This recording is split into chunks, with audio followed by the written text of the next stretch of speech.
नमस्कार दोस्तों, आप सभी का स्वागत है हमारे चैनल पर। आज हम बात करेंगे नवरात्र के तृतीय दिन की। नवरात्र के तीसरे दिन माँ चंद्रघंटा की पूजा की जाती है। दोस्तों, नवरात्रि का पर्व पूरे देश में बड़ी ही श्रद्धा और उत्साह से मनाया जाता है। इन 9 दिनों में माता पार्वती के 9 रूपों की पूजा की जाती है। शास्त्रों के अनुसार नवरात्रि माता भगवती की आराधना, संकल्प, साधना और सिद्धि का बहुत ही दिव्य समय है। इन 9 दिनों में माता के जिन 9 रूपों की पूजा की जाती है, उनके प्रत्येक रूप की पूजा करने से अलग अलग प्रकार के मनोरथ भी पूर्ण होते हैं। नवरात्रि के तीसरे दिन माता के तृतीय रूप माँ चंद्रघंटा की पूजा और आराधना होती है। यह माता दुर्गा का बहुत ही लोकप्रिय अवतार है। माता के इसी स्वरूप की पूजा वैष्णो देवी में भी की जाती है। शास्त्रानुसार माँ चंद्रघंटा को सनातन धर्म में बहुत अधिक महत्व प्रदान किया गया है।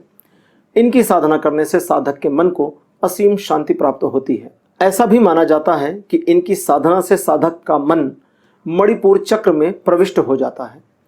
कुछ ग्रंथों के अनुसार माँ चंद्रघंटा की पूजा करने से जब माँ की कृपा प्राप्त होना शुरू होती है, तब साधक को अलौकिक अनुभव होने लगते हैं। माँ चंद्रघंटा की आराधना करने से साधक में वीरता, निर्भयता और साथ ही साथ सौम्यता व विनम्रता भी विकसित होती है। उनके इस रूप में उनके मस्तक पर अर्धचंद्र स्थित है, इसलिए देवी को चंद्रघंटा कहा गया है। इनका शरीर सोने के समान चमकीला है। वे अपने इस स्वरूप में बैठकर देवताओं और संतों को संतोष प्रदान करती हैं। माँ चंद्रघंटा अपने प्रिय वाहन सिंह पर बैठकर अपनी 10 भुजाओं में खड्ग, तलवार, ढाल, गदा, पाश, त्रिशूल, चक्र, धनुष, तीरों से भरे तरकस लिए मंद मंद मुस्कुरा रही होती हैं।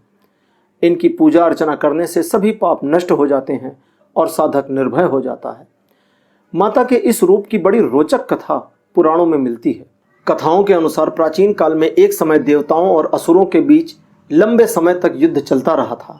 असुरों के अधिपति महिषासुर ने देवराज इंद्र को हराकर स्वर्ग का सिंहासन प्राप्त कर लिया था। इससे सभी देवगण बहुत परेशान रहते थे। देवताओं ने त्रिदेवों ब्रह्मा, विष्णु और महेश को सारी बात कह सुनाई।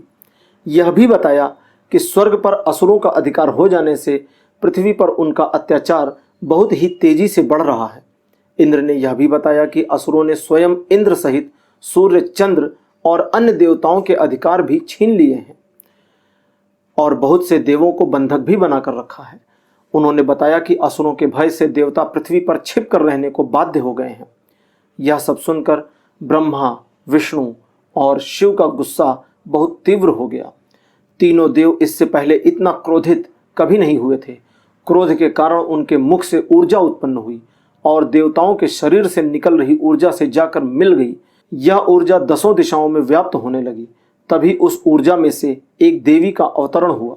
भगवान शिव ने उन्हें अपना त्रिशूल, भगवान विष्णु ने अपना चक्र प्रदान किया। इस प्रकार से अन्य देवी देवताओं ने भी माता को अपने अस्त्र शस्त्र दिए। इंद्र ने अपना वज्र और एक घंटा दिया। सूर्यदेव ने अपना तेज और तलवार दी। साथ ही वाहन के रूप में एक शेर भी दिया। उसी समय से देवी का नाम चंद्रघंटा पड़ गया। इसके बाद तो देवी ने रणभूमि में असुरों को ललकारा। उनका विशालकाय रूप देखकर महिषासुर समझ गया कि अब उसका काल आ गया है। उसने अपनी पूरी सेना को देवी पर एक साथ आक्रमण करने को कहा। अन्य बलशाली दैत्य भी इस युद्ध में कूद पड़े, लेकिन देवी की शक्ति के आगे कोई टिक न सका। भीषण रक्तपात हुआ और अंत में महिषासुर देवी के हाथों मारा गया। इस युद्ध में देवी ने और भी कई बड़े राक्षसों का संहार किया था। इस तरह से माता ने अपना विकराल रूप धारण करके असुरों के आतंक को समाप्त किया और देवों को मुक्ति दिलाई। आइए दोस्तों, अब जानते हैं देवी के तीसरे रूप की सामान्य पूजा विधि। प्रातःकाल उठकर स्नान आदि से निवृत्त होकर स्वच्छ वस्त्र धारण कर लें। कलश में गंगा जल ले लें। साथ ही कलश में दूर्वा, सुपारी, सिक्का, चावल व बेलपत्र भी डाल दें। माँ को पीले पुष्प बहुत पसंद हैं, अतः उन्हें पीले फूल ही चढ़ाएं। पंचामृत, अनार, गुड़ का भोग लगाएं। यथासंभव दक्षिणा रखें और पूजा संपन्न होने के बाद दक्षिणा किसी ब्राह्मण को दान कर दें। तुलसी की माला पर दारिद्र्य दुख भय हारिणी का त्वदन्या सर्वोपकार कारणाय सदार्धचिता, इस मंत्र का यथासंभव जब तक आप कर सकें जप करें। माँ के इस रूप की पूजा करने से सभी प्रकार के ग्रह क्लेश समाप्त हो जाते हैं। व्यापार में चली आ रही परेशानियां भी दूर होती हैं। तो दोस्तों, यह थी कथा और पूजा विधि तृतीय देवी माँ चंद्रघंटा की। उम्मीद है आपको हमारी यह जानकारी अच्छी लगी होगी। अगर आपको ये वीडियो पसंद आया तो इसे लाइक करिए और अपने परिवार व मित्रों के साथ शेयर करिए ताकि उनका भी कल्याण हो सके। और चैनल को सब्सक्राइब करना बिल्कुल मत भूलिएगा। अगले वीडियो में हम आपके लिए फिर एक नई जानकारी लेकर आएंगे। तब तक के लिए नमस्कार।